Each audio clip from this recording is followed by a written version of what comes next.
La parole de Dieu dit que ton oui soit oui et que ton non soit non. Qu'est-ce que ça veut dire? Ça veut dire beaucoup de choses. Souvent, lorsqu'on doit prendre une décision, on a une dualité dans notre cerveau qui nous dit accepte, refuse, accepte, refuse. Tout récemment, j'avais fait une vidéo qui s'intitulait Les 4 principes pour prendre la bonne décision. Et dans ces 4 principes-là, j'avais expliqué que pour prendre une bonne décision, il faut que ton cœur soit en paix, que ton âme soit en paix, que ton corps soit en paix. Si les 3 ne sont pas en paix, que ton esprit soit en paix, voilà. Ton corps, ton âme, ton esprit, ton cœur, tout doit être en paix. Mais lorsque tu dois prendre, tu as pris une décision au préalable et tu sens que tu n'es pas à l'aise avec cette décision, des fois la nuit tu te réveilles, tu te dis est-ce que j'ai pris la bonne décision, tu te rendors, tu pries, tu dis après bon non, je ne vais pas le faire. Après, 2 heures après ou 3 heures après, oui, je vais le faire. Après, non, je ne vais pas le faire. C'est qu'il ne faut pas le faire du tout. Ça veut dire qu'il y a une dualité, il y a un conflit entre ton désir de le faire et aussi ton corps, ton cœur, ton âme et ton esprit. Donc, tant que cette dualité-là n'est pas dans la paix, tant qu'elle n'existe plus même, ce n'est pas une dualité, tant qu'il n'y a plus de dualité, tant qu'il n'y a plus de conflit, ne prends pas de décision. Reporte ta décision. Ça, c'est le conseil que je te donne pour éviter de faire des erreurs. Il peut arriver même que tu souhaites prendre une décision, tu l'as prise, mais tu es tellement en conflit avec cette décision que tu peux avoir une poussée d'hypertension. Tellement tu réfléchis toute la journée, jusqu'à la nuit, ça te réveille et tout, tu peux arriver jusqu'à l'hypertension. Et là, ça devient grave. Il y a aussi un autre problème, c'est quand tu ne sais pas dire non. Moi, personnellement, il m'a fallu beaucoup d'années pour apprendre à dire non aux gens. Et pire encore, plus d'années pour apprendre à dire non à mes enfants. Ce n'est pas facile de dire non. Quoi qu'on dise, quoi qu'on fasse, on croit que bon, c'est rien et tout. Mais ce n'est pas facile. Surtout lorsque tu as des liens affectifs avec la personne, que ce soit un ami, que ce soit un conjoint, que ce soit un enfant, c'est encore plus difficile de dire non. D'autant plus que tu penses que lorsque tu diras non, la personne sera triste, la personne sera déçue, voilà. Mais au fait, lorsque toi-même tu n'as pas envie et que tu prends le courage, parce que des fois il faut une forme de courage, c'est étonnant ce que je dis, mais des fois, il faut du courage pour dire non à quelqu'un qui t'est très proche. Ben, tu te rendras compte que malgré le fait que tu aies dit non, mais rien de grave ne s'est passé. Absolument rien. Je te donne un exemple tout à fait simple, vraiment simple et courant. Tu es à la maison, tu as ton enfant adolescent qui veut sortir. Et tu sais qu'il a envie, il est invité par ses amis. Ah, il y a une fête là qui va se passer, un anniversaire et tout. Tous les amis seront là et ton enfant a envie d'y aller. Tu sais que si tu dis non, l'enfant sera très triste. Comment il va manquer la fête du siècle, l'anniversaire du siècle et tout. Mais tu sais très bien que l'anniversaire, ça se passe très loin. C'est à une heure qui ne te correspond pas et que parmi tous ces amis, il y en a que tu n'apprécies pas parce qu'ils sont de mauvaises mœurs, etc., etc. En fait, tu as tes raisons pour ne pas dire oui. Et tu dis non. L'enfant va bouder et tout, ça te fait mal au cœur et tout. C'est des choses simples comme ça. Hein, et tu dis non, tu restes ferme dans ta réponse. Eh ben, l'enfant va bouder Après, il va dormir, le lendemain, tout va bien se passer. Et des fois même, tu as la surprise d'apprendre que à la fête, c'était pas si bien que ça. Il y a même eu bagarre, il y a eu ceci, il y a eu cela. Et puis tu te dis, mais j'ai bien fait de dire non. Ceci pour expliquer que tu dises oui ou non ne va pas changer l'événement en quelque sorte. Il y aura pas, ça ne sera pas la fin du monde, personne ne va avoir de graves problèmes, etc. Mais il y a des moments, il faut savoir vraiment dire non. Je sais que c'est très, très difficile parce que moi, il m'a fallu... J'ai beaucoup souffert de cette histoire-là. Dire non à quelqu'un, quelqu'un qui vient me demander quelque chose, je ne sais pas dire non. Quelqu'un qui vient me dire, accompagne-moi là-bas, je ne sais pas dire non. Ça me bousille tout mon emploi du temps. Je peux avoir un emploi du temps, par exemple, je me lève le matin, je sais que j'ai planifié ma journée, parce que moi, je travaille beaucoup quand même.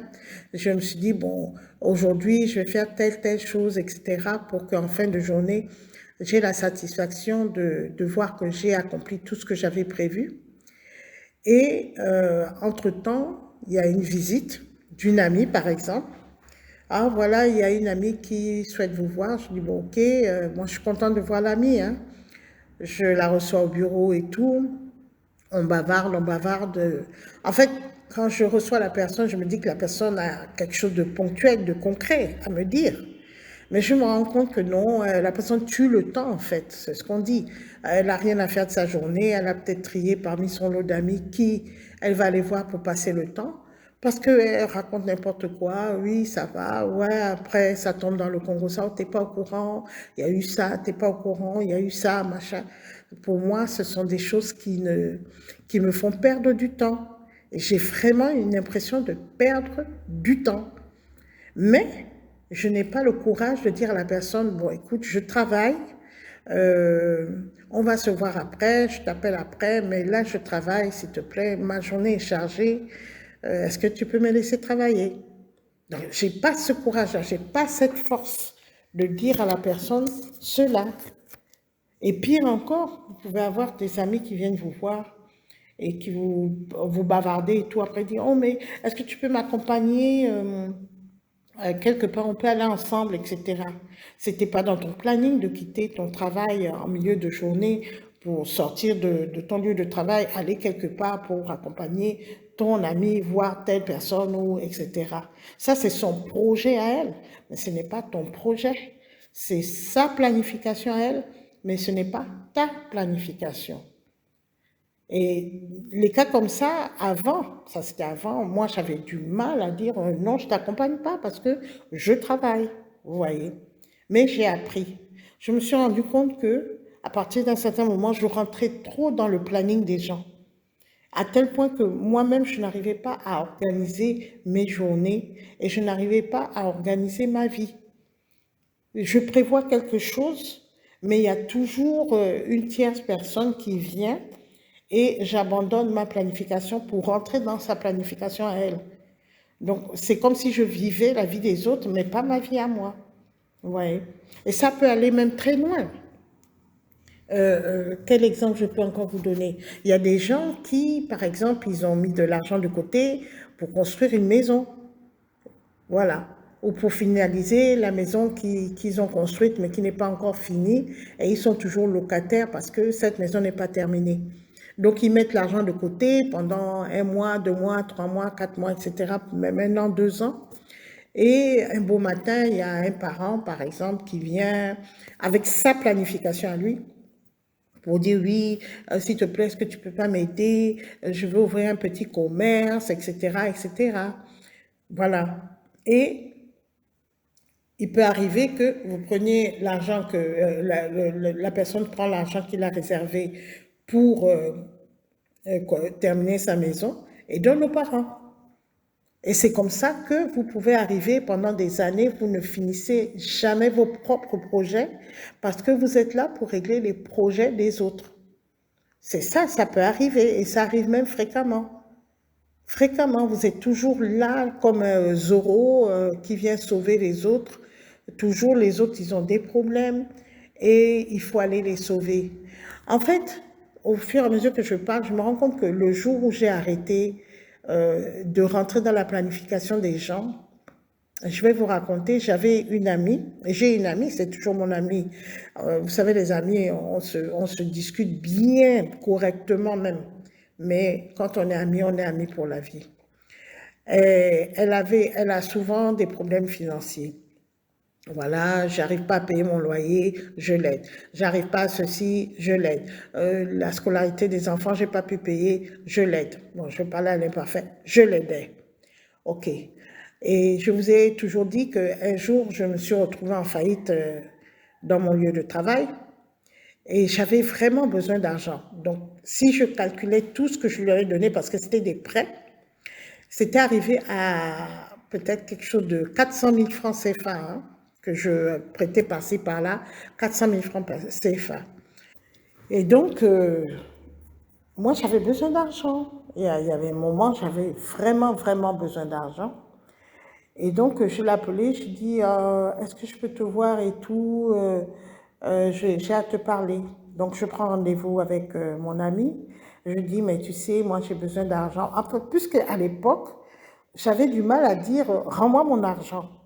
Vous voyez, le fait de ne pas dire non, ça va jusqu'à ce point-là. La personne me doit, mais j'ai même pas la force de dire à la personne, écoute, tu me dois, j'ai besoin de mon argent, tu me rends mon argent que tu devais me rendre depuis fort longtemps.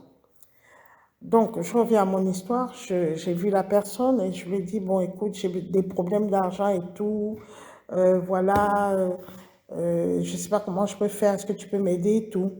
Donc, elle me dit, bon, elle va réfléchir et tout, elle va aller voir son conjoint. C'est comme ça qu'elle m'appelle donc le lendemain, et on se donne rendez-vous. Et elle me dit, voilà, mon conjoint et moi, on a réfléchi, si on peut t'aider sur quelque chose. Bon, on n'a pas, on t'a trouvé au moins 200 000. Vraiment, il faut bien gérer ton argent parce qu'on ne comprend pas comment avec tout ce que tu as, tu te retrouves à sec et tout. Mais on a quand même fait un geste pour toi, etc., etc. C'est là où je dis à la personne, mais tu as oublié que tu me dois?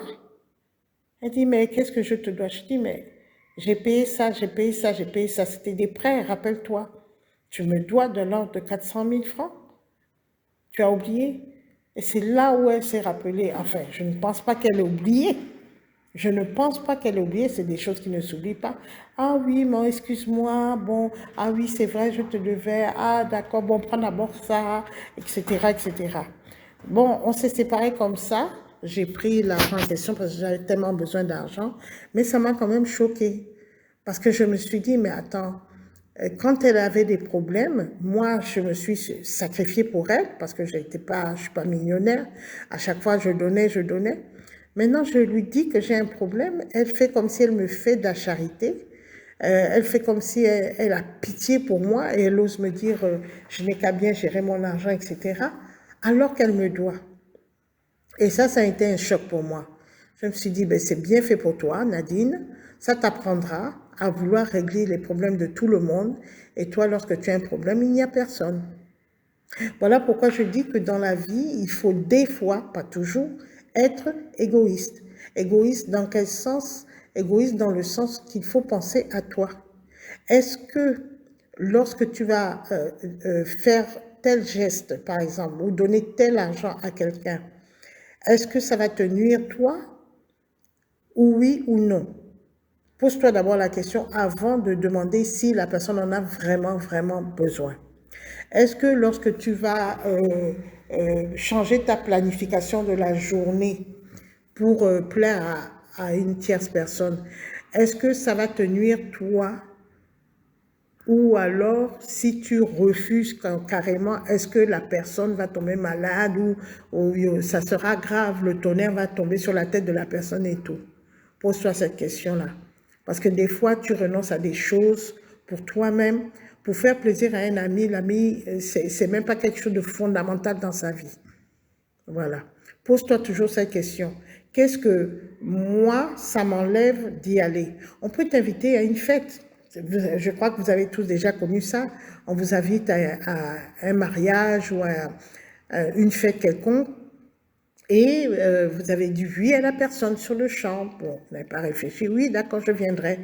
Et voilà qu'au fur et à mesure que la date de la fête approche, vous n'êtes pas en paix, vous vous sentez pas bien et tout, vous vous dites j'y vais pas, j'ai pas envie d'y aller parce que ça m'intéresse pas, et puis après vous dites que non, si j'y vais pas, j'ai déjà dit oui à la personne, peut-être qu'elle va se frustrer, après le lendemain non, j'y vais pas, le surlendemain non, il faut que j'y aille.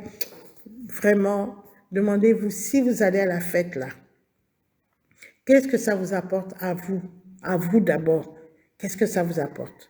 Deuxième question que vous devez vous poser, si vous n'allez pas à la fête, est-ce que ça va empêcher que la fête se déroule? Est-ce que ça va empêcher que les gens s'amusent à la fête? Non. Donc, si vous sentez que pour vous, ce n'est pas d'une importance fondamentale et qu'au contraire, ça crée des conflits dans votre cerveau, dans votre corps, votre âme, votre esprit, et dans votre cœur, n'y allez pas tout simplement. Vous n'y allez pas. Peut-être que vous avez dit oui trop tôt de façon impulsive et qu'avec le recul, vous vous êtes rendu compte que vous n'avez pas envie du tout, du tout. Mais vous n'y allez pas. C'est tout. Soyez en paix avec vous-même. N'accumulez pas les conflits. Déjà, il y a plein de conflits qui viennent de l'extérieur. N'accumulez pas les conflits de votre intérieur, dans votre intérieur, seulement parce que vous n'avez pas le courage de dire non à quelqu'un. Le non, c'est le non. Et le oui, c'est le oui. Et quand vous dites non, c'est que tout votre corps, votre esprit, votre âme, votre cœur disent non. Et quand vous dites oui, c'est que ces 4 éléments-là sont en accord. Ils disent « Ok, tout va très bien, tu peux dire oui ». Voilà, j'ai terminé mon message. J'espère qu'il te permettra de prendre encore des bonnes décisions. Je t'invite à suivre ma vidéo. Ça s'intitule « Les 4 principes pour prendre la bonne décision dans l'active secrète ». Et ça va encore t'aider à avoir plus d'explications à propos de ce sujet. Voilà, je te dis au revoir et que Dieu te bénisse.